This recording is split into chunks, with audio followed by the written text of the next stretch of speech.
Hang in Dude, there. It is. that's Smylie Kaufman for 61. Wow. I'm Smylie Kaufman, and this is The Smylie Show. Welcome back to The Smylie Show. Once again, on site here in Castle Rock, Colorado. We joined you Monday from the range at Castle Pines. Now we're at the 18th green at Castle Pines as grounds crew back there doing their final preparations for the start of the BMW Championship tomorrow. Fun day of Pro-Am play here today. Course is looking like it's in great condition. But before we get to all that, and we have a lot to dig into, got to give a big shout out to the good people over at Plum Creek. Yeah. We had a staff outing yesterday, our did. first We ever did. with Brian and Jackson out there. You know, a couple sticks over here. We had a good little game. We did. Came right down to the finish. We had a blast. We did have a good time, and actually, it was really good to see where my game was, which was there. Faint pulse. I tell you what, this game will drive you crazy. I do think that the issue has been solved, but I'm a little concerned about the turnaround time because the fall is coming right around the corner, and that's when I'm going to be playing some golf. And if I drive it like I did yesterday a couple times, that's not fun golf. So I really need to get back to work, hit some balls, and make sure I don't hit it quite as bad off the tee as I did at times yesterday, but also hit some cool shots too. We have a hot date at Tobacco Road looming large. Yes, yes, we do. I think that was our big takeaway was, having Jackson and Brian out there with cameras, and we're venturing into YouTube golf, and like, let's play 3 holes on camera. Like, let's play 2 holes on camera. Let's play a hole on camera. Let's do a putting contest on camera. It was a tough It's hard. scene. It was a tough scene. But we did hit some good shots out there yesterday, and let's look at the positives, right? We had a good time, and yeah, all good. Yeah, I had to laugh talking to Sepp Straka about hole-in-ones because he talked about par 3 hole-in-ones, and I almost had the nightmare scenario on 17 at Plum Creek of making a second shot hole-in-one, zipped it past the hole after chunking my first in the water. That would have been absolutely brutal. But fun time out of Plum Creek, GC. Really appreciate everyone for hosting us there. And another thing we got to talk about, Plum Creek, was the UV index yesterday, 8. It's absolute scorcher out here in Colorado, and we were out there applying our Wear SPF sunscreen. Yeah, definitely so. I stay strapped. I got these things on the Keeps belt that loop. thing on him. Yeah, definitely so. I mean, I reapplied 3 times yesterday, and then today a couple different times. So, yeah, it's a week that the sunscreen's going to be out and about, and really, it's really dry out here too. Yeah. And that's one thing too. The lip balm is something I'm going to definitely be using.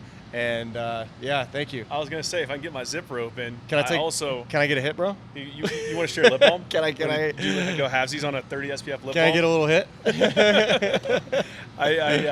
Yeah, it's interesting. It's like you both come from the South where it's humid as heck, and you think that's the hottest version you're gonna get of it, and sweating and trying to not retain moisture and everything, retain hydration. But you come up here, you get closer to the sun, 6,400 feet of elevation, and it gets you real quick. So wherever you are, if you're in the South at sea level, if you're at elevation in Colorado, use the code SMILEY50, that's SMYLIE50 at wearspf.com. It's buy one, get the second one half off, and lather up like we do on the golf course. You may not play good golf, which is similar to us, but you at least won't get burned, so that's a good thing. Yeah, absolutely.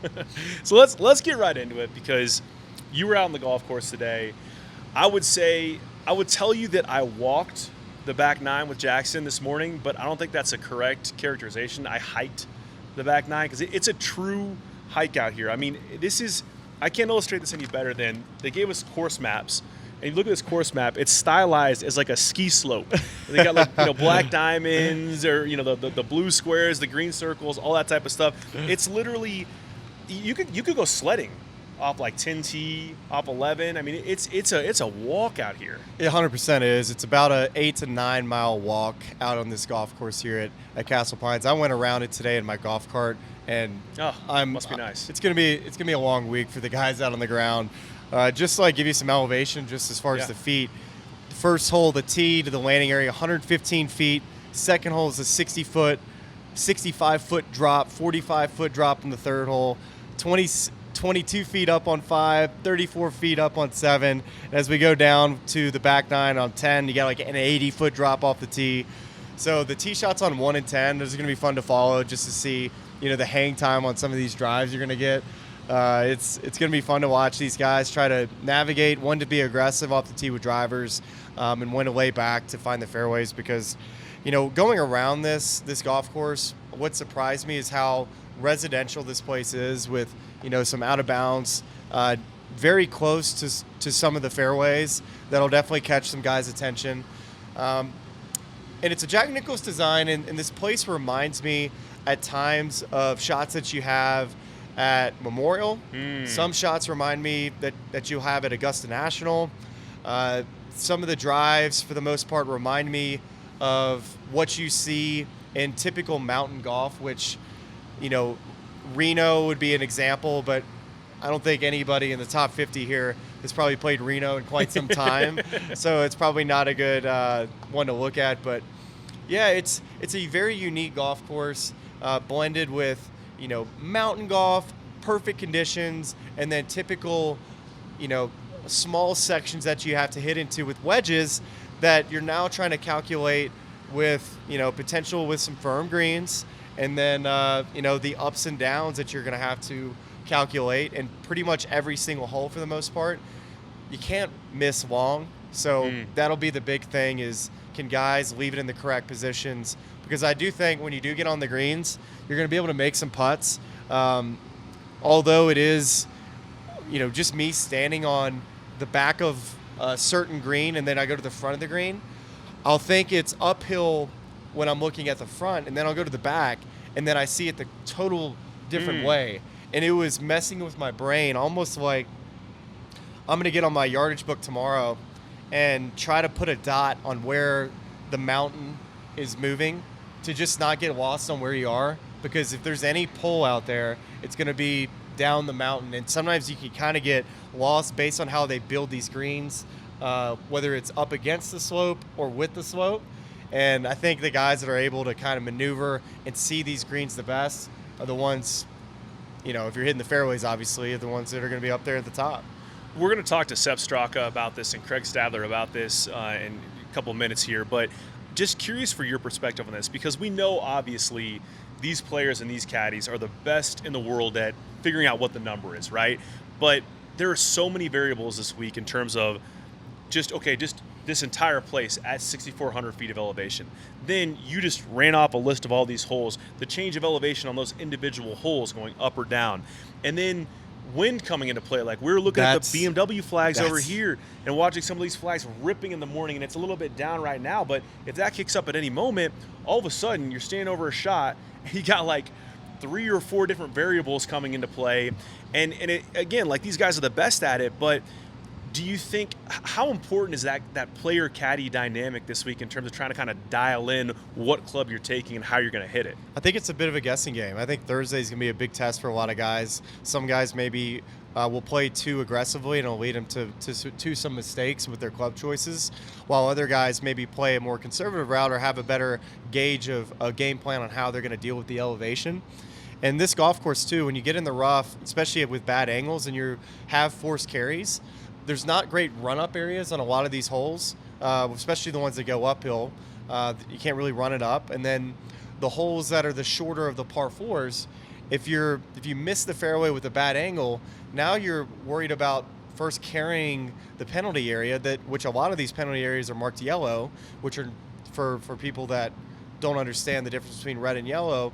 Red up by the green, you're going to be dropping.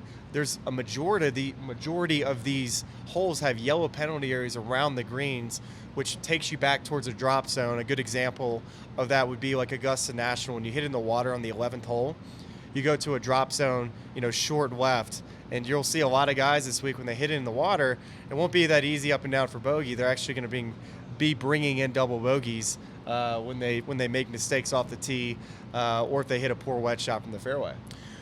And it's the driving accuracy piece is just a fascinating one to me, because Jackson and I were following around a couple of groups this morning playing in Pro-Ams, and we were walking with Davis Thompson on 12, and it's that really tricky. Yeah. There's that kind of bunker on the right side, but there's a mound on the back end of it, and it runs off out of the fairway quickly. And you don't have a ton of room on the left side either. So I got up to the green and talked to Davis's caddy, Joe Etter, and was just talking, hey, like, what do we hit back there? And so the wind was with him, and today it's a 7-wood, and then he's got a wedge in. But on a day when the wind's in, it could be a 3-wood. And you got to think that precise, like, tee accuracy is going to be at such a premium this week with all, playing the guessing game, all the variables, and I wonder if some of that tee accuracy is just going to be a crapshoot. It's like a guy could take a club he thinks is going to be great, and it might not work out for him. No, 100%. This golf course is going to be about hitting the fairways. The rough is right around 3 to 3 1/4. It's thick, isn't it? 3 to 3 1/4 inches. Personally, I feel like it's more than that. It's a Kentucky bluegrass too. Yeah, It really and most grabs. of the time,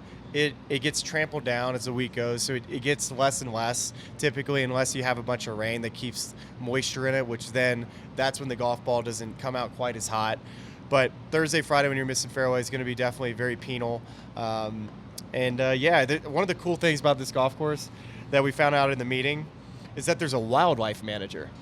Really? There's a wildlife manager on property to deal with all of the different animals that they have out here. They have bears, they have mountain lions, bobcats, snakes, bald eagles, and elk. Elk is like an invasive part of the golf course, actually. Apparently the elk urine was an issue in the fairways, so they had to resod some of the fairways because of the elk urine. I thought that was very interesting. So if you're a fan of animal watching, or if you're want to run from a bear, this could be the week that you come out and watch some golf. Look at you doing some big J journalism this week. You had the IHOP scoop, Hideki Matsuyama on Monday. Now you're the elk urine guy. Yes. So congrats, man. We really the credentials are there.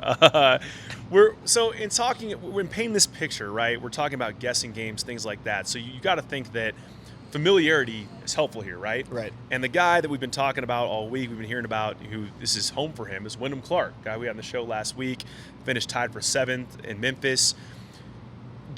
How much do you think, I believe he's going off right now at 28 to 1 to win outright. How much do you think playing here and feeling comfortable being at home helps Wyndham this week? I think he hasn't played like this golf course in a long time. It's not like he plays this golf course every day, so it's not paint the picture that this is like his home track. Right. He's obviously played in the past, and he's familiar with just golf in Denver in general. So with Wyndham this week, I think it's the biggest storyline, right? A guy that's going to have, a ton of hometown support. That he's got this tournament circled for a very long time. He's playing a practice round this week in the Pro-Am today with Peyton Manning. So he's got this huge crowd out there. So the expectations are going to be high. And so when I think about Wyndham this week, what did we talk about with him last week? The one thing that he mentioned was managing expectations and getting off to a good start in round one. And I'm not sure if maybe he's been just getting his mind prepared for the Thursday round here at Castle Pines. And if so, let's say he gets off to a good start and shoots a 5-6 under round. I really feel like, he's going to have the city of Denver behind him, and we're talking about 30,000 people every single day.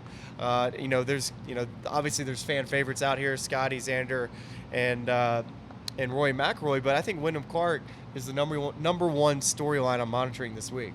It's a big one, and to your point, if he gets off to a hot start, it could be the week where that trend he's talking about these last couple of weeks. He's playing good. I mean, if you go look at it, it's not quite as consistent as it was maybe in the first half of this year and at times the back half of last season. But you have got to credit just his outlook of where he's at in his game. It just feels like it's close. And if you're somebody that likes Wyndham this week, I love it for you. I think I always shy away from the guy with big expectations, but I could totally see an argument and say, you know what, Wyndham Clark understands these conditions and playing in elevation more than anybody. Yeah, without a doubt. And a couple of those other names Smylie mentioned near the top of that odds board We're going to get to those on the back end of the show as we make our one-and-done picks, talk about some favorites, play it forward a little bit to East Lake, the event next week, the Tour Championship. But right now, we got a couple of fun conversations to share with you. We're going to start with Sepp Straka, Smylie's boy from Birmingham, Alabama. A lot of fun to be had with him there, of course. And then we're going to talk to Craig Stadler as well, a PGA Tour vet, a guy who makes Denver his hometown, who played out here 17 straight times at the International when this was a tour stop. So looking forward to both those conversations. We'll get to those right now. Back here on the Smylie Show at the 18th green at Castle Pines. It does not get any better location-wise, and it also does not get any better because we have a friend of the show, Sepp Straka. I'm feeling a little bit like the odd man out here because this is like the Alabama crew up here, the Birmingham, Vestavia Hills gang. You definitely should feel left out. Yeah, which is something we can get into in a little bit. But you're 24th coming to this event here, the BMW Championship, 24th in the FedEx Cup standings. We are back at a venue that the tour's not been since 2006. Obviously, it's 6,400 feet of altitude. So just kind of starting with your prep for the week and just anything that stood out to you in terms of the way this course is playing differently since none of us have seen it for a while. Yeah, I mean, it's definitely a course where you're doing a lot more prep than normal. Like you said, 6,400 feet. So number one, you got to figure out your distances, how far you're hitting it, what percentage you want to play if you want to do that, or go to new carry numbers for each club. Figure all that out. And then I had a terrible week last week, so there was I just wasn't very sharp, and so a lot of kind of sharpening up this week that I've been doing, and had 3 really good days of prep and ready to go now. All right, Sepp. So I got the yardage book out, and this is like a massive week for the caddies. They need to bring their calculators to work, and if there's any wind, just throw it all out because then it just becomes a guessing game because now you're factoring a 10 to 15 mile an hour wind with a 15-yard downhill shot, and then you throw in the elevation, which can be 5 to 15% depending on when you're playing during the day. So I'm just like, I'm using the 12th hole as an example. There's a run through at 342 yards. When you see that number, what do you think? Do you feel like driver is okay through on that line? I'm just wondering, like, when you see these big numbers, how hard it is for you to kind of adjust. Yeah, so that one actually, you can't really hit driver because once you get over the bunker, it's kind of downhill towards the rough. So, I mean, you might be able to, but it's kind of a tight squeeze with the driver. So I just hit like either a 3-wood or a 7-wood out there just to the left of the bunker. Okay, here's another one I think is a good example, which would be the 5th hole. And this tee shot, there's 2 big bunkers up the left side of the fairway, and the cover on that bunker is 353 yards. Do you think some players will be able to cover this and some won't? Yeah, I'm not looking at that number, but I guarantee you Rory probably is. I mean, especially in this altitude, like he'll just send it up in the air and it's just not going to come down forever. So it's crazy. Yeah, it's weird looking at those numbers, just trying to figure out how far your driver's going to go, how far your 3-wood's going to go, because you got the big carry numbers and then the ball's rolling pretty good right now this week. So it's a lot to put in, 100%. And can you just walk us through what some of your numbers look like? Maybe give us how far your driver's going, your 7-iron, and a pitching wedge or something like that. Yeah, so driver, I'm looking at, like you were saying, the 340 number. Like if I'm looking at that, I'm looking at just roughly about 35 off. So essentially that's a 300-yard shot. So if that's the run out, it's either a soft driver or a 3-wood. So that's kind of crazy to think about. I mean, 340 something and you're thinking about driver's going to be too much. So you're looking at that. The other numbers, I'm just playing a percentage. I don't have a new stock yardage for each club. Right. Okay. Because I do a lot of the 10%. 10%. We've been doing 10%. It's been pretty good. Obviously changes a little bit with the heat, but I feel like I can adjust that. Just for regular heat, regular coolness. If it's kind of chilly, my irons generally don't go as far anyways. So but it's a lot of math out there. I had a conversation with Shane Lowry the other night, and one of the things that he talked about when playing in elevation is that the shots that are in between are the most difficult because when you lower the flight, it's not going to be in the air as much, and so potentially it's going to come up way shorter. So those shots inside of 140 yards that are so normally easy for you to hit your number, Have you decided, I mean, I'm sure it's based on the situation, but what Shane had told me is that he's going to lean on, if he's between, is just go less and then just hit it harder. Yeah, there's definitely going to be a lot more of that this week. The one thing, if you go less, if you hit a soft shot, you still got to flush it. It's not one of those where you're in between, you can just kind of put the club on it and get the right number. If you miss it at all, like that spin number is going to be off and it's not going to be in the air long enough to get the full altitude. So no matter what shot you're hitting this week, it's got to be out of the middle of the face. Sepp, we've been here since Monday. We were out on the range and just getting a feel, of course, for everything that's going to be different this week and looking at some of the guys playing well. But Smylie's also been engaging in some big journalistic breaking news. We had a little moment on Monday's show where Smylie revealed that Hideki Matsuyama plans out his stays near the closest IHOP, the proximity to IHOP. And just when I thought I couldn't love the guy more. He's an IHOP and a Chick-fil-A guy, which is absolutely amazing. I think he needs to move to the South. But so it got me thinking a little bit. I got a two-part question for you here. And the first is, when is the last time you ate at an IHOP? And second question is, what is your IHOP? Do you have a guilty pleasure like Hideki eating IHOP on the road? I've got plenty of guilty pleasures. I can't remember the last time IHOP. I'm a Denny's guy, so okay. Yeah, Grand Slam guy. Yeah, so in college we played at regionals somewhere in California. We played terrible the first day. Hacker was pissed, so we go to Denny's right by the hotel. Next day, I think we shot 20-something under. We're in like third place going to the final round, so we went back to Denny's again the next night. What do you order at Denny's at night? Is it just breakfast, or do you go with like a T-bone? I think it's all-day breakfast, right? They do all-day breakfast, but they've got some sort of like Moons Over My Hammy or some sandwich or something that I like. Yeah, it's been a few years for that one too. You can get a T-bone at Waffle House. I know like some people get that. Number one T-bone seller in the U.S. At least that was when I was in college. That's phenomenal. Well, probably just because they got one on every corner. Probably so. Well, and we've also been doing, of course, some journalistic practices in the background. We're doing some research heading into this interview, and you mentioned on the front end here, we were having a little conversation before we came on camera talking about all these hole-in-ones you've made the past couple months. One of those was Augusta National's par 3 course. And just wondering, many people would look at that and say, hole-in-ones on par 3 courses, do they count or not? Like, give us the argument as to why they do count. Yeah, it's kind of a tough deal there. Like, they change, I feel like. I mean, if it's like a 75-yard hole, can you really count it? I don't know. But that was a tough hole. It's water short right, crowd to the left, tiny little green. I had a full 9-iron, so I'm counting it. Or I put a caveat with that one. I tell people it was on on Augusta par 3. But was it during the tournament? Yeah, it was the Wednesday of the par 3. It was a golf tournament. Yeah, it counts. So that's another thing. I had one in the Augusta par 3 contest. So that's what counts. So it definitely counts if he's got one. Yeah. When people ask how many hole-in-ones I made, 1,000% count that one because it is in a competition. There's people out there. Yeah. It's not. I do tell people. I do include that one. If there's a par 3 course where it should count, too, right? that's probably the course where it counts. Yeah, I would say. Yeah, I definitely count that one. But there's definitely degrees to it. Like certain par 3 courses, if you're just hitting 70-yard pitches, that doesn't really. But that one, that's a full-on golf shot. And two of your other hole-in-ones, probably the coolest hole to ever make a hole-in-one on, the 12th hole at Augusta National. Yeah. You made that. Was that Monday this year? I might be biased, but that's my number. That's my favorite par 3 in the world. But it was Monday last year. Yeah. Monday last year. And then Pinehurst this year on the 9th hole in the U.S. Open, making a hole-in-one. And the only thing that we can all include in this is that in a 14-month span of those hole-in-ones, JT Poston was there for all of them? He was there for all 3, playing with them all 3. Yeah.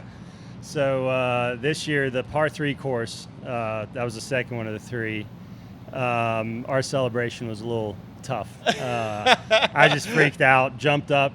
He tried to catch me. It was not great. And then all I remember making that hole-in-one at Pinehurst a few months later, I just looked straight at him, and I'm about to jump, and I decide not to. So we're gaining on it a little bit.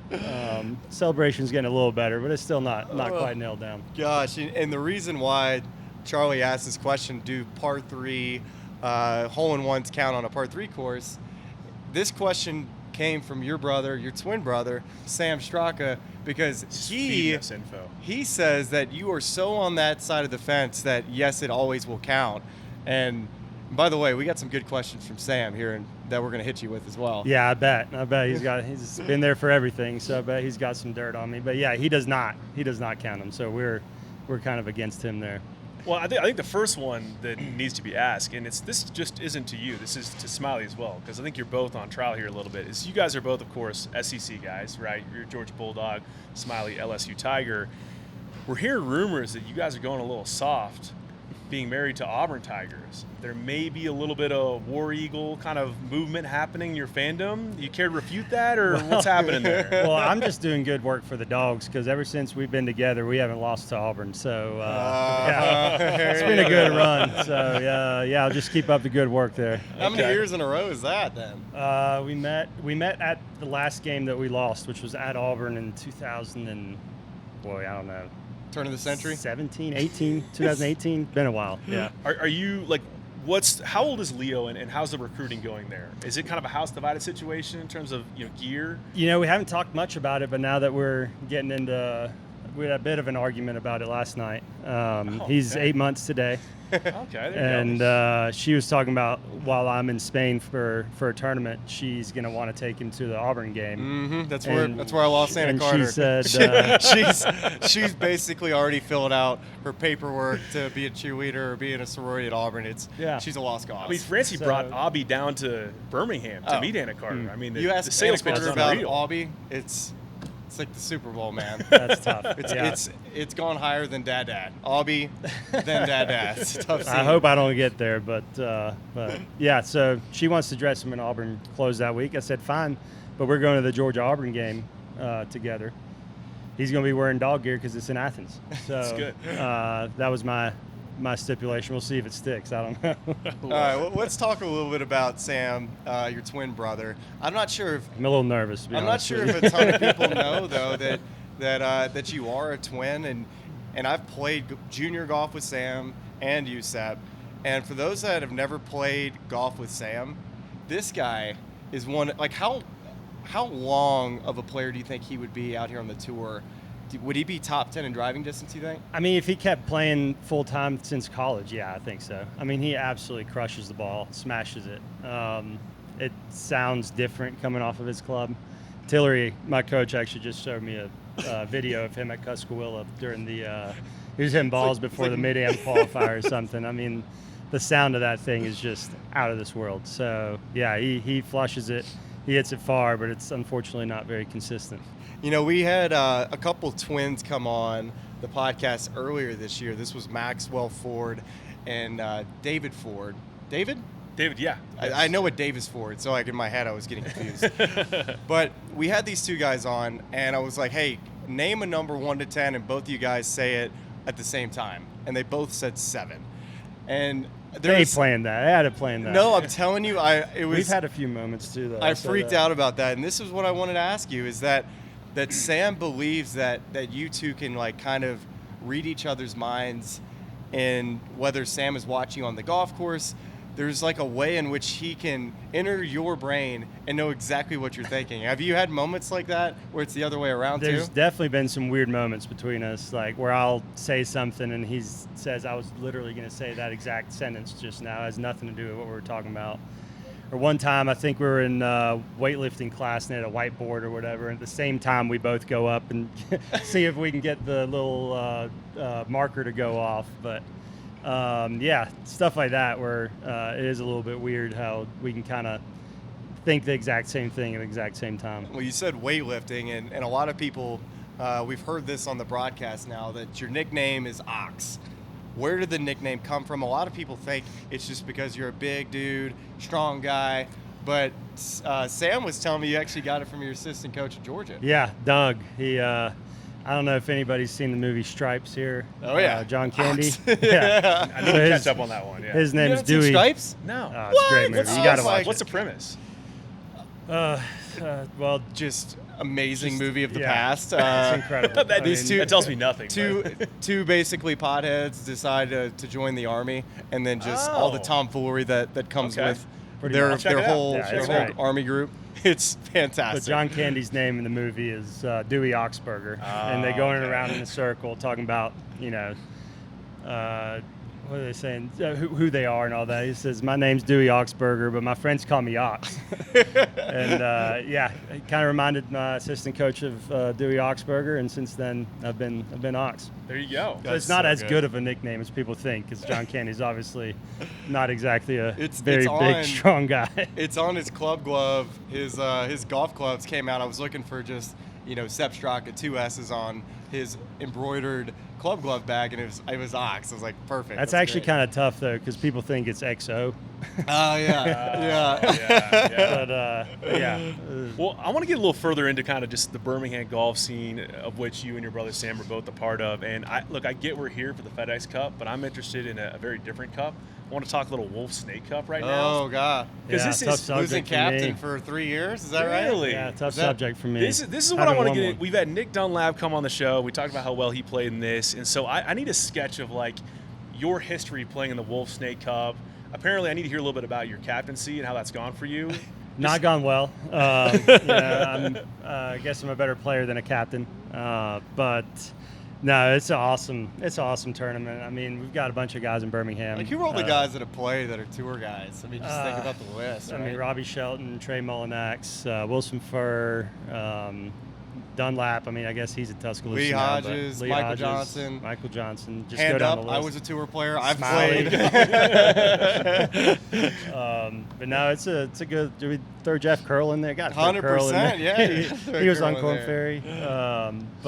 Yeah, it's a good group of guys, and that tournament's always real fun. Well, it's kind of incredible now because you throw Gordon Sargent in there as well. Like He hadn't played yet. He hasn't He's been not. christened in the Wolf Snake. Not Cup. played in the he's cup, not. but Yeah. just Yes. the talent coming out of that portion of 100%. Alabama. Like, are there any other names we need to know who are on the rise now that we've seen Nick and Gordon of late coming out of Birmingham, 100%. Alabama? Yeah, I mean, there's a bunch of guys. I've been playing with Chase Kais a good bit. He's Okay. about to be a freshman in college, and or I guess he's got one more year in high Tyler Watts school. too. He's number one Yeah. junior in the country. Wow. He's up in Huntsville. He hadn't come down and played yet, but if he does, he'll get the full treatment. Yeah.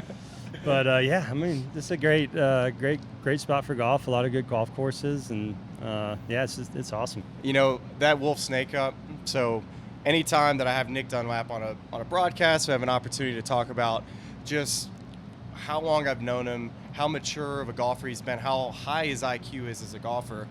And we really have seen that since, his first time playing in that Wolf Snake Cup. He's going against tour pros down the stretch, and he's the last guy in these matches. This is when he's 15 years old.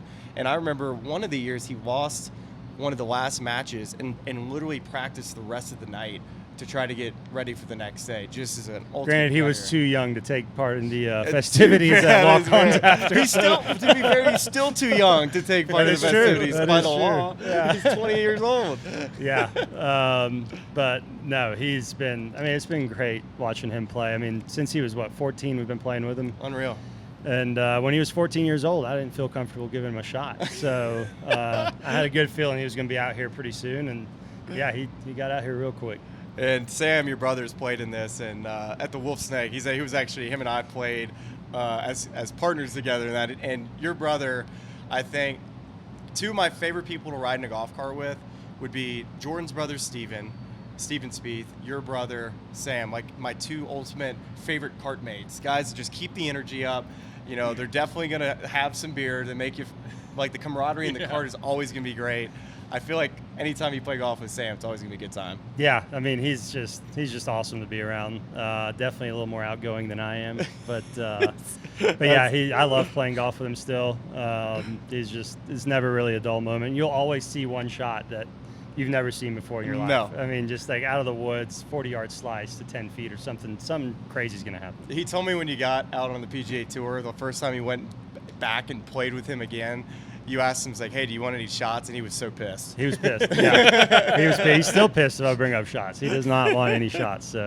So team competitions. I know you were on the winning side in 2023 in the Ryder Cup. I know we're a little ways before we get to Bethpage in 2025. But I can't think of anyone who could be more equipped for the Bethpage Black environment than an Alabama kid from Austria who has been to multiple SEC football games and played in the SEC. I mean, do you feel, first of all, what do you think that environment's going to be like at Bethpage, and do you feel like I'm ready to go into that arena? I don't think I'm ready.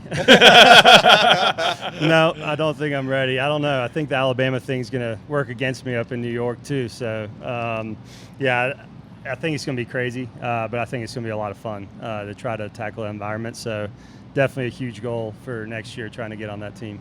And let's just talk about your development over, the last however many years, right? You've made 2 tour championships. You're in a great position at 24th in the FedEx Cup.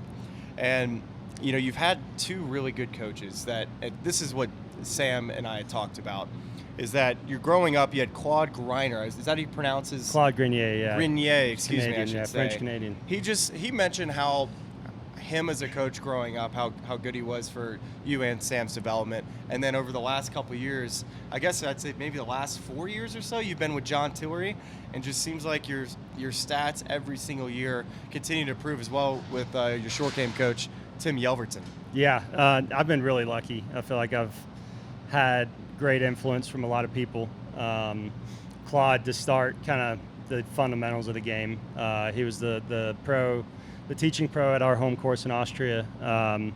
And yeah, he was great. I mean, he was such a fun guy, made the game fun, and kind of taught me the fundamentals. And then honestly, one other guy, Chris Dixon, through high school, he was the teaching pro at Kinderloo. That's right. When we moved there. And he kind of took me to the next level, I guess, to where I was actually a really good ball striker working with him. And yeah, recently Tim Yelverton and JT, it's been unreal. JT, I've been working with him for 2.5, 3 years, and that's been the best 2.5, 3 years of my golf career. So yeah, huge props to him, and thanks to him for kind of developing my game and helping me become the best player that I've been. And Charlie, we've talked about with this on the podcast with Sepp after he won the John Deere Classic, just about things that he's improved over the years. And one of the things he mentioned, and this is, I believe, right around the same time we did an episode with maybe James Seekman, something with chipping. And Sepp was like, man, that was a good episode, because he's somebody that is still learning and chipping. And I think that's something that you've picked up on over the years of how you've improved in that aspect. From where you were, let's say in college, when chipping was a tough scene, dark days, to where you are now, from a technical standpoint, if you could describe the chipper in college and the chipper now, what you changed from when you were in college to now? Yeah, from when I was in college, I mean, the yips is one subject, right? But the technique just wasn't very good, which kind of led to the yips. I was real shut, real steep, which was my golf swing at that time. I was had more shut club face, and and I just could not figure out how to hit either ball first or kind of figure out the bottom, because it's like getting it up in the air, like that's a nightmare. You just would rather put it in the back and bump it. Yeah, I mean, it's so hard when you have a shut face and that club's outside to get any sort of loft on the ball. Or especially if you don't really know how to do it. Now, there's been, especially the last few years, a lot of people have kind of come up with ways, and like you see Victor doing an incredible job with his chipping, and he still has a fairly shut face. So, yes. So yeah, there's definitely ways to do it, and I feel like chipping technique has come a long way in the last 5 or 6 years. That's a good point. That's a very good point. But yeah, it's come a long way. I'm a lot more square in my full swing too. Like those kind of went hand in hand. Face is a lot more square, take away. I'm using my actual body to move the club a little bit, and not just picking it up with my hands, which makes me a little more shallow and makes that bottom point a little more predictable than it was before. We like predictability when it comes to chipping. Predictability is nice. Especially, I think Charlie would love some predictability when it comes to the chipping game from time to time. Do you have some issues? We might be working through the wedge shanks. And this is dad has the wedge shank. He's got hybrids now, so he's secured, but They developed into his long irons too, and it was not good. It's not even chipping. It's like approach wedges, like anything inside 120. When I try to draw it, it's a tough seam. Yeah, my chipping yips got to that point where in college I remember we didn't play well one tournament. I think it was Vegas. We never played well there. And hackers going around. There's a lot of wedges in Vegas, and hackers going around. It's like, what's your favorite wedge distance with a wedge? Where do you want to lay up to? And everybody's throwing out weird numbers like 75. I like 95. I like 60. And he gets to me, and I'm like 145 because that's the first club that doesn't look like a wedge. So that's my pitching wedge was an iron set. And I'm like, yeah, just give me 145 so I can just hit a full swing. That is awesome. It might loosen the mood a little bit. So might be some strategy for me. Yeah, I like that. I That's mean, a good takeaway. You know what would get you excited this week?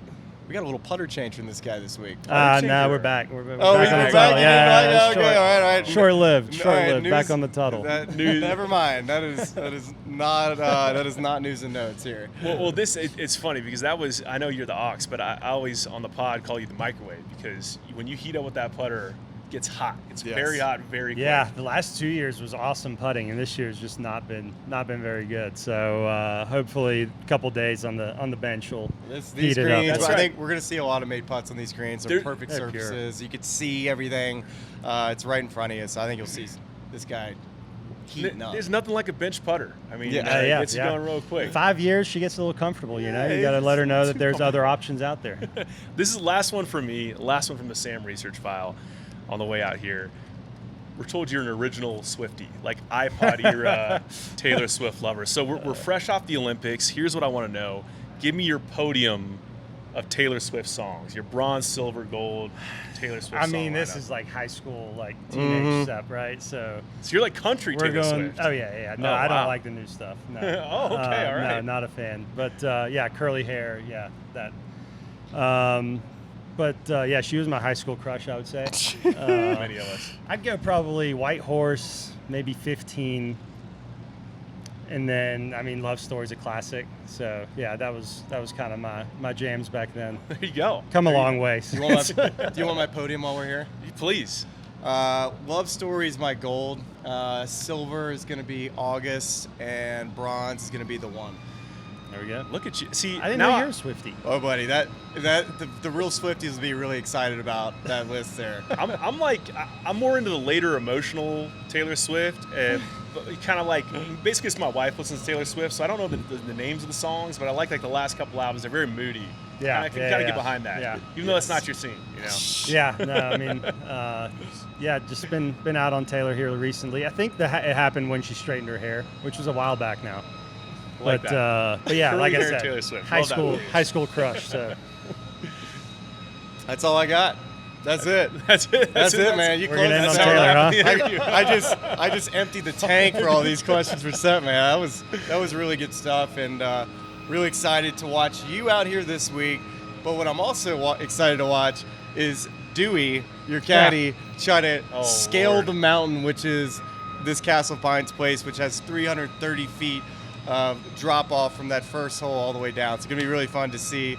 You play well, but also watch Dewey get up and down these fairways. Yeah, he's been mapping out the course. He's walked it a couple times now, trying to make sure he gets all the shortcuts and figures out the least amount of slopes. Hey, at least he gets a milkshake at the end of the day after a good 9-mile walk. That's right. Love that. Thanks so much for joining us. Awesome. I really appreciate you taking the time. Appreciate you guys. All right, good luck this week. All right, we are back here on the Smylie Show. Just had a PGA Tour pro gunning for a spot at East Lake and Sepp Straka. Now we're joined by a PGA Tour legend, Craig Stadler. And Craig, 13-time winner on the PGA Tour, 1982 Masters champion, a resident of Denver, and you played right here at Castle Pines and the International 17 times every year between 1986 and 2002. So just off the top, how cool is it to have golf back in Denver? I probably played every year they had it, and I probably had the worst record of anybody. I don't know what it was about this place. I love it out here. I love playing in the tournament, but I never really played that well. I don't think I have top 10 or close probably, but yeah. In the format back in the day, it was some type of Stableford. I know the scoring changed from time to time. There's one year where Steve Lowry holds out for a double eagle, ends up winning the golf tournament. I know probably back then, what did you remember about that format? The first couple of years, they started fresh every day. So you made it from Thursday to Friday, Friday to Saturday, and then Saturday to Sundays. Everybody started off even again. And they did that for a couple of years, as I remember, and then they went to. I'm sure that wasn't very popular. No, I mean you shot 65, 64 the first 2 days, and now you're tied with the whole field. Okay, going yeah, into Sunday. So I don't think I'd like that a whole lot either. Yeah, nobody could figure out the reasoning behind that one. But they changed the format 2 or 3 times and finally got it right, I think, eventually. Yeah. But yeah, it was a great event, wonderful golf course, and I loved it. You know, I had an opportunity to speak with Brad Faxon, who's a part of the NBC commentary team, and him and I were having coffee this morning, and I was reminding him, I was like, hey, I'm having Craig Stadler today on the show. Is there anything that comes up to your mind about Craig? And the first thing he said was, oh man, anytime you play with Craig, it was always fun to watch because every now and then that temper would come out, and this was very relatable to me because I had a temper when I was on tour. So I guess my question to you is, for somebody that ran hot like you and I both did on the golf course, and I'm sure there's plenty of dads out there that have kids that have tempers when they play on the course. How were you able, and this is what Brad said as well, is that every time on the next shot you were able to go and stay committed and leave it behind you. How were you able to do that, and what advice would you give to any parents and junior golfers out there? I was able to do that and get that accomplished about my 6th year. The late 70s, and man, I was a maniac. And I cost myself a lot of shots, especially 3-putt. 3-putt got under my skin every single time. But you know, I wore everything on my sleeve, and Yeah. But if you ever see Fred Funk again, I was playing with him at Kelowna. This is one of the best, and it probably, I think I helped myself. Because we're playing 12, the par 3, and we're playing, the par 4. And drove the fairway, hit the front bunker, hit the back bunker. Yeah. Wedge goes flying, tromp in the back bunker. Just don't even look at the hole. Get in there, hit it, goes in for par. Like, now what do you do? Everybody's looking like, you idiot. And a lot of people follow us, and so we went to 13, the par 3, and I hit about 30 feet. And I don't know how long ago you were there, but they used to have a phone booth right down below the tee. Yeah. And I hit last, and they boom, and they went walking the green. I went in the phone booth for about 5 minutes, and I finally got there. They're sitting there looking like, where the hell did he go? Finally, I got up. Fred's like, "What were you doing?" I said, "I was calling 911, but nobody answered."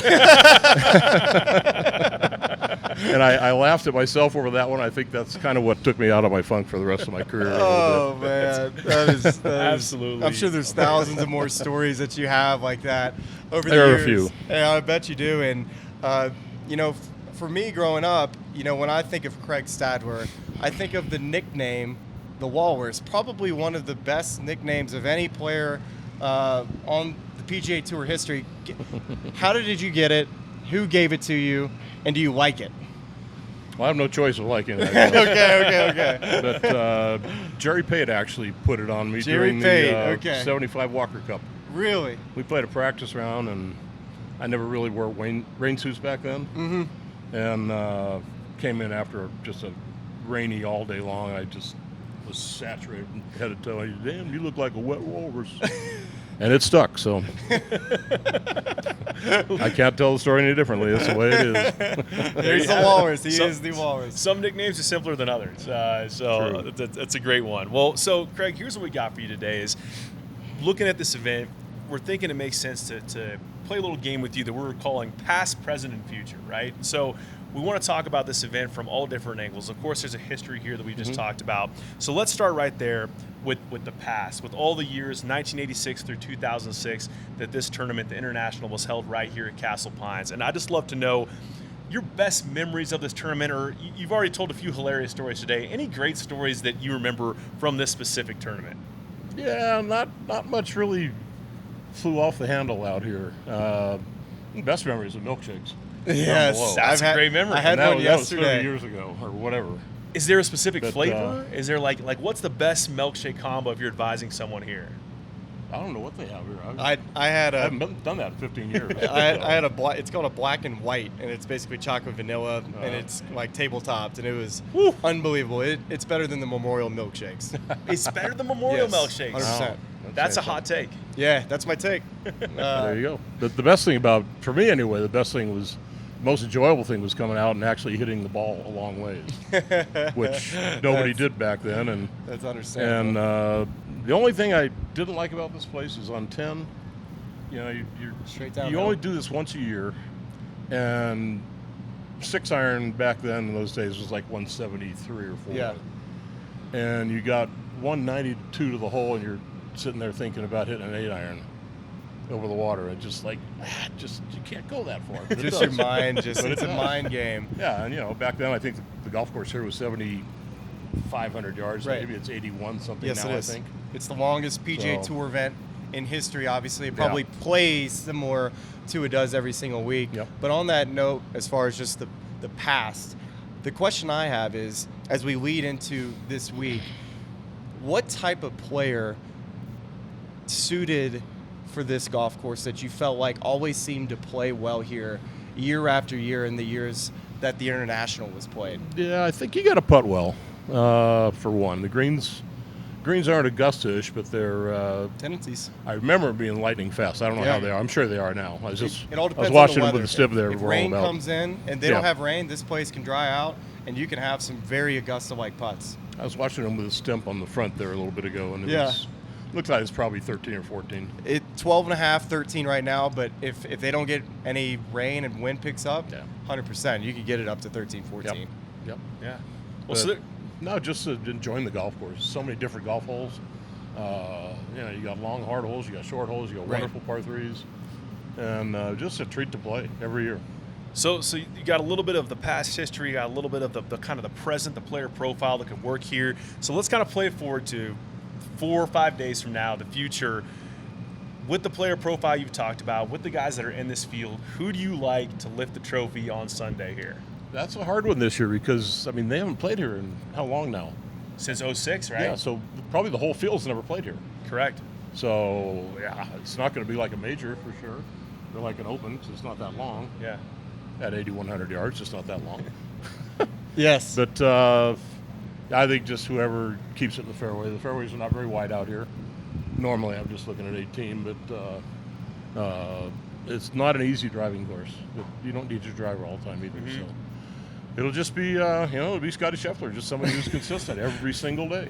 Scotty Scheffler, always a good pick, coincidentally. Yeah, you enough. can't go too wrong. But yeah, I don't know. I mean, it's going to be a good week, no doubt. Xander's playing really well every week now, as Scotty is. So, and they're paired together. I think they're paired together tomorrow. Well, Yeah, I've got- Xander I've got and the Scotty pairs are right paired here. together. Yeah. They're first Yeah. and second on that FedEx Cup.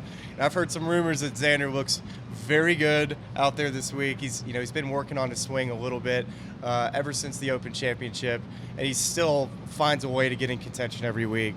So I don't disagree with you that a guy like Scotty or Xander this week, probably two good picks, and I'm sure there's plenty of other guys down the board. we Yeah, can everyone look in at the as field can win, no doubt. Yes, 100%. So. Those are the two names at the top of the odds board, so we're excited. Yeah. It's going to be a fun week out here, seeing a course for the first time in 18 years or so, and really appreciate you taking the time to sit here and preview it with us, Craig. Yeah, it's all good. Love it. Appreciate it. Thank you, Craig. Ton of fun catching up with both Sepp Straka and Craig Stadler. A little double feature on the show this week as we prepare for the BMW Championship here at Castle Pines. And it is that time, Smylie.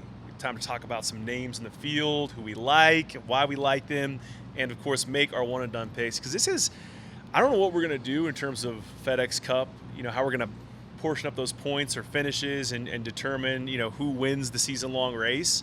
Maybe we talked a little bit about converting our points to strokes. Yes. See if we can figure that out. So, but this is the last week where FedEx Cup points are in the mix. So that's something to kind of take into account this week. But let's start at the top of this odds board. A couple names you mentioned in the beginning of the show. Scotty, 3-1. Every week I look, I think it was plus 330 last week. Now it's even shorter. Xander is at plus 550 or 5.5 to 1, and then from there, Rory 12 to 1 is the next shortest odds on the board. Let's just kind of start with just those three names. And, I know we talk every week about, is this a course fit for Scotty or Xander? Like, yeah, probably, because they're playing out of this world golf right now. Yeah, totally. And I think from what I've heard, I didn't get to watch Xander play much last week, but everything I've heard this week is that he looks really good and sharp. It seems like a good golf course for Xander, just when I think about how it lays out. And the one thing with Scotty that I want to keep an eye on is that his ball striking stats last week weren't up to his, I would say, his normal standard, and which is crazy to think about, right? Like he, arguably, if you go back and look at his, last 36 holes, he had so many opportunities to have won that golf tournament. That just kind of speaks to how good he is at golf. Like on a week where he feels like maybe, he didn't have his normal best stuff. Maybe his, in his words, maybe the ball striking with the irons or the B- or maybe a C+, which just goes to show you how good he is at golf. So let's see the type of adjustments he makes with his ball striking this week. And we're talking about from, a guy that's with his ball striking as it is right now, an 8 out of 10. Let's see if he can get it up to his standard 9, 10 out of 10, which is what we're accustomed to seeing.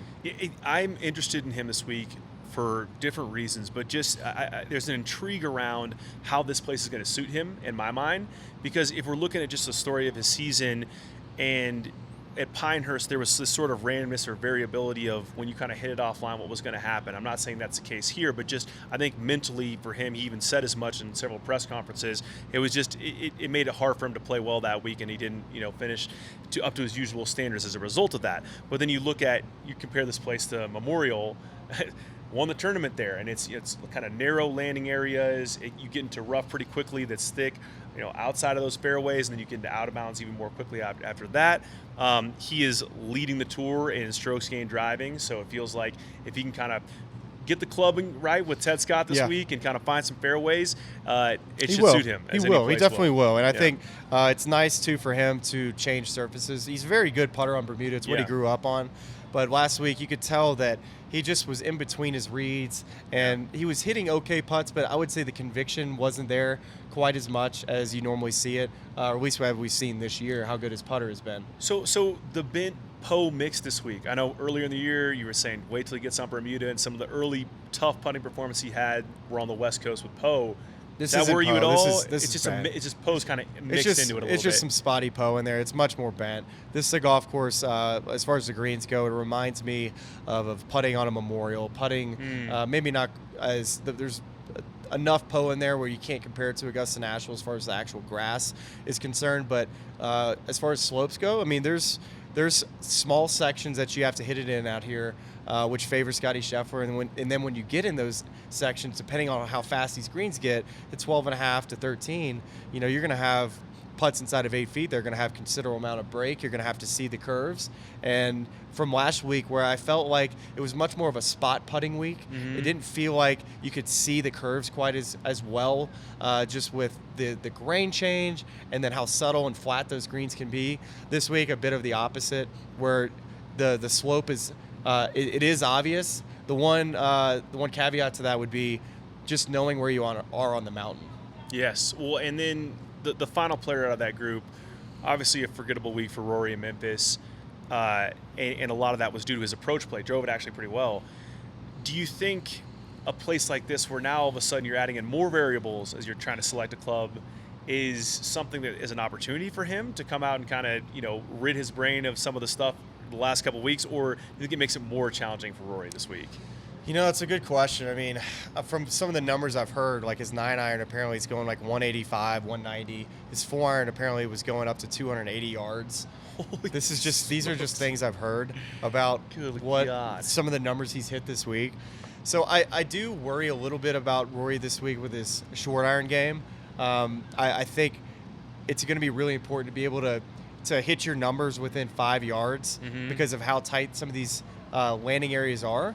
So if you get offline with that as well, if he isn't comfortable with getting first off the number and then starting line with some of these wedge shots, that could lead to some easy bogeys and doubles. But when I go around the course though, this just feels like a Rory McIlroy golf course.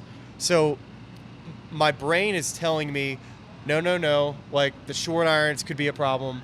But going around it, I'm like, God, like this could be an easy bounce back week for Rory. That's interesting. One to keep tabs on. Absolutely. So this, of course, leads us into the one and done picks portion of the program. Yeah. And I believe, I looked at this last week. I think on the point standings, I think I would be third behind Xander now, dropped a spot. And I believe you would be fourth on the FedEx Cup points list. So Let's go. That's, we're in and around it. We're top 5. I have the first pick this week. So I'll start with 3 guys that I like for various reasons. We have this discussion on air. We have an on-air production meeting every single week. Do you want to go back and forth? Or Let's do you go back and let's forth. go back and forth. All right. Once again, I think we've settled. It's been the same thing every time we talk about it on air anyway, which is great. So you're all invited to the production meeting. I'm gonna start with my long shot of sorts, and also a little Smylie show juju happening here. Sepp Straka at 110 to 1. So I think it's interesting trying to talk about. It's hard to do a course fit, right, or a course comparison rather, because we haven't really seen this recently enough to know how it's going to fit. And he said, he'll say it himself on this show. T61 last week, FedEx St. Jude, not up to par for him. Was negative strokes gained putting, negative around the green, and so I'm looking at his season in total and trying to go back and find a comparison. And the one I did draw was his T5 Memorial, where he was positive strokes gained putting. He was positive around the green. And the difference to me was last week's on that grainy Bermuda, where it's kind of tough to chip and tough to putt if the grain's giving you trouble. And Memorial's on that bent grass. Yeah. And so I think that, he's going to be grinding this week, trying to kind of figure some stuff out. But for me, I think this could be a good get-right week for Sepp. Playing in a venue that should be similar to places where he's played well in the past. And if we're talking about a guy that is an accurate driver of the golf ball and is a great iron player, great approach player, that is Sepp Straka in spades. So Sepp's my long shot guy I like this week. Yeah, no, that's a good pick. And obviously we just had a great conversation with Sepp and kind of see where his game is at. And I think the one thing that I'll add to just from a player's perspective of what these guys are going through and what they're thinking, the 24th spot on the FedEx Cup, I would say is right on that number and bubble where I think the pressure is there, to make it to Eastlake. And he's obviously in a great position in the world ranking, and maybe he's able to put it aside. But that would be the one thing that you think about with Sepp this week is it on his mind? Does he care, or does he feel like he's comfortable? And I think you can kind of tell pretty quickly where he's at with that. Yeah, makes a ton of sense. So who is your first guy you like but are not taking? This my long shot's going to be Austin Eckroat. I love that. I think Austin, just his accuracy just kind of jumps out to me, and the confidence he has coming off a really nice week in Memphis, playing his way in the BMW Championship, and talking with him out there today. He just said, I just feel like I have house money this week. I'm in the signature events this week, or I should say next year in 2025. He made that jump all the way up to 38th, I believe is what he told me. And he felt like a top 15 this week. He feels like that's going to be enough to get him to Eastlake. So Austin Eckroat is a player just, I think he's had a really solid year. Winning at the Cognizant Classic was the one week. But I just think as we go on and talk about this with the one and done picks and who we like, I think accuracy is where I'm leaning. And I think his ability to hit fairways and hitting it into small quadrants with not crazy firm greens, because he's not the highest ball hitter. Give him a hot putter, Austin Eckroat. I'd love to see him have another good week. Ton of talent, and Oklahoma guy, right? Oklahoma He's State. from Edmond, Oklahoma. Yeah, so played Oklahoma State. Near Colorado, same general, I guess. I don't know. That's That might be a little bit of a stretch. You're stretching. You're stretching. All right, so you like Austin as your long shot. The guy I'm going to go with next is Rye guys never die, dude. You're a rye guy. You're a rye guy to the end. A guy and came past out it. to me today and gave me a fist bump. He said, "Rye guy?" I was like, "Rye guy." I love that. We need to print it on a T-shirt. We need to get it on a T-shirt. Yeah. It was great. It's or maybe on some gloves. We don't need. You don't even need to explain why you like Aaron Rye either. Like, everybody knows, if you're a fan of the show, like, you know where we stand on Aaron Rye. You're absolutely correct, and I'll attempt to do it anyway. But I mean, we were just talking, I think it was last week, about strokes gained, total strokes gained stat this season, where it's like Scotty, Xander, Rory, and then Aaron Rye, right? And then we're talking about accuracy here. We want a guy who's going to hit it straight out the tee, find some fairways. He is number one in the tour in driving accuracy this year, 71.89% of his fairways hit. So I think it's that simple for me for Aaron Rai. He's a guy who's in great form. He won 2 weeks ago at the Wyndham Championship, and coming in here, if he hits a ton of fairways, he should be right in there and around it.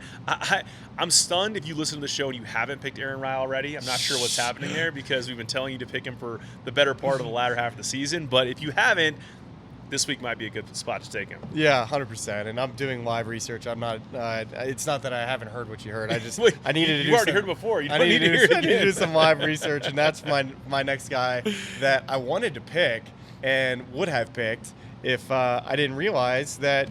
I picked him in the first week, and this was at Vedanta. You picked Jake Knapp. I picked Tony Finau, and I just feel like Tony Finau this week. When you go and look at just the raw data with this guy, he's just such a good iron player. And I think that's going to be so crucial this week to be able to hit your lines, hit your numbers, and he can go up, he can go down with his ball flight. So Tony Finau had 5 top 10s this year and, kind of found himself last week playing some good golf in Memphis. So Tony Finau, to me, I really do think he could win this week and then just catapult himself into the President's Cup. Right now, he's 7th on that list. Sahith Theegala is about 500 or so points in front of him, sitting at 6th. And it wouldn't surprise me to see Tony somehow just get a point or two ahead of Sahith Theegala with a win this week. I love that pick so much for a couple reasons, because if you're looking at a lot of these holes out here, there are, even though it's tight, there are these larger landing areas that are, of course, further back, so you're going to have to hit a longer approach shot into these greens, right? And so if Tony is finding those fairways and all of a sudden hitting less club than those guys into those greens, and we've looked at stats earlier this year, and those same stats hold, where he's elite on those long iron approach shots, just love him to be hitting less club, holding those greens. Could be a really great week for him. All about the putter. All about the putter, of course. Yeah, so we'll see. So that is your second guy, I believe. Yes. Getting lost in the draft here. My third is Tommy Fleetwood, going off at 28-1. This is another accuracy, elite iron player sort of situation where he's 9th on tour this year in driving accuracy. Great iron player, and I'm feeling a little bit of that Olympic bump sort of kicking in now. Obviously didn't play Wyndham, and then last week, you're kind of getting back in the swing of things. I'm banking on Tommy this week to drive it straight off the tee, find some fairways, and then hit some great iron shots in, and hopefully put his way to a victory. But I feel like he's in the same sort of category, looking for accurate guys here, and he is definitely that. I love that. And my last guy that I thought I could have taken as well was Patrick Cantlay. It was a tough scene for Smylie getting the screenshot of guys he'd taken this morning. I was like, this just, Patrick Cantley's had a really good second half of the year, and I took him at the Travelers, is where I found out I took him, which is another golf course that I feel like he always plays well at. But so Patrick Cantlay, the BMW Championship over the years, you go look at his results. I mean, he is the BMW assassin. This guy, when he Big tees Case it up, Valley guy. he tees it up in any BMW week. He plays good golf. So it doesn't matter where we are, what the location is, whether at elevation, whether at sea level. If Patrick Cantlay is playing in a BMW Championship, he's going to play well. So that's just data coming at you. The big courtesy car, Patrick Cantlay. Yes. I'm going to try that nickname out, see how long that sticks. So Yes. There you have it, Patrick Cantlay, another one of the guys you like this week. Now it is time for our picks for the week. And I'm going with a guy that I've been saving all year long, friend of the show who joined last year for a phenomenal interview and feels like he's finding some form at the right time. In fact, you gave me a little nugget of seeing him on the range this last week with his coach. It's starting to feel good. I'm going with Viktor Hovland at 18-1. This is a guy who's coming off a T2 at FedEx St. Jude. Finally kind of finding some form with Joe Mayo. One, again, to your point on the BMW moving around, won last year at Olympia Fields. It's the name of the course, right, in Chicago, to have Olympia Fields? Am I mixing that up? So won last year outside of Chicago. And this course, I think, again, driving accuracy, he is an accurate driver, but maybe not towards the top of that list on the PGA Tour. But for me, it's like if he can find some fairways and just his iron play being where it feels like it is now, kind of ticking up and trending in the right direction, to me, this is Victor's, to defend and to lose this week. So you know what, his putter looked so good last week as well in Memphis. If what you're saying, he finds fairways and greens like we know he can, and he's comfortable with his ball striking, you know, Victor Hovland very, very well could be a great week and be the guy that's made the biggest push in the playoffs, which is a guy that was 57th coming in, moved all the way up inside the top 20, and maybe has an opportunity to get himself inside the top 5 with another good finish. So good pick with Victor Hovland. And I couldn't have gone an entire season without picking the next best player outside of Scotty Scheffler and Xander Schauffele. Just couldn't let it slide, and that's Colin Morikawa. For me, Colin has just had too good of a year, and I think with talking to his putting coach Stephen Sweeney and watching them work on the putting green in Memphis, it seemed like they had a really good putting week. Just looking at the stats, we know what he's done this year with his ball striking, and I don't feel like this week will be as big of an issue for Colin because he spins the ball. He's a guy that's a high spin player. So I think guys that are really struggle this week are guys that don't put enough spin on the golf ball. Colin's whole game is modeled by knowing how far he hits it based on how much he fades it. And that all that is the spin of the golf ball. And he has such a good read on that. And I think it helps be able to kind of manage your distances in this altitude. So Colin this week, I think, finding fairways, being deadly accurate with his irons into these small sections, and then a hot putter. So give me Colin Morikawa. Hasn't won this season. Give me him to win this week at the BMW Championship. Love that pick because it wouldn't feel right if Colin didn't win this season with the way he's played, you know, throughout the entire season, you know, in majors included. And so I'm looking at him maybe like next week at Eastlake because he played so well on Thursday and Friday last year. But I think really any of these playoff events, and this one included, you know, if you're rewarding a guy who's accurate off the tee and who's a good iron player, like there you go, Colin Morikawa. So those are the one and done picks. Colin Morikawa for Smylie, Victor Hovland for me, and Smylie. This is the part of the show where I just say, do you have any final thoughts? Do you want to bid farewell to beautiful Castle Rock, Colorado, in the week that was? When you see me in Atlanta at Eastlake, I think I'm just going to like get my Normatec boots on like for the show on Monday. Just do it from an inclined position because I think the walking 9 miles every day at this altitude, I'm sure I'm going to get some nosebleeds. Definitely going to stay hydrated, try to wear as much sunscreen as I can, not have chapped lips at the end of the week. But the only thing that's keeping me going is the milkshake at the end of the day. I had a chocolate milkshake earlier today. Well worth the price of admission. Gonna miss it. I'd stick around just for the milkshake. So been a really fun week here, and big appreciation once again to the tour for providing all the players and good storylines, and looking forward to doing it again next week in Atlanta from Eastlake at the Tour Championship. So we appreciate y'all watching and listening, and we will talk to you in Atlanta very soon. You know, I listen to this podcast. It's really cool. And all of our lovely fans and subscribers, but make sure you like and subscribe.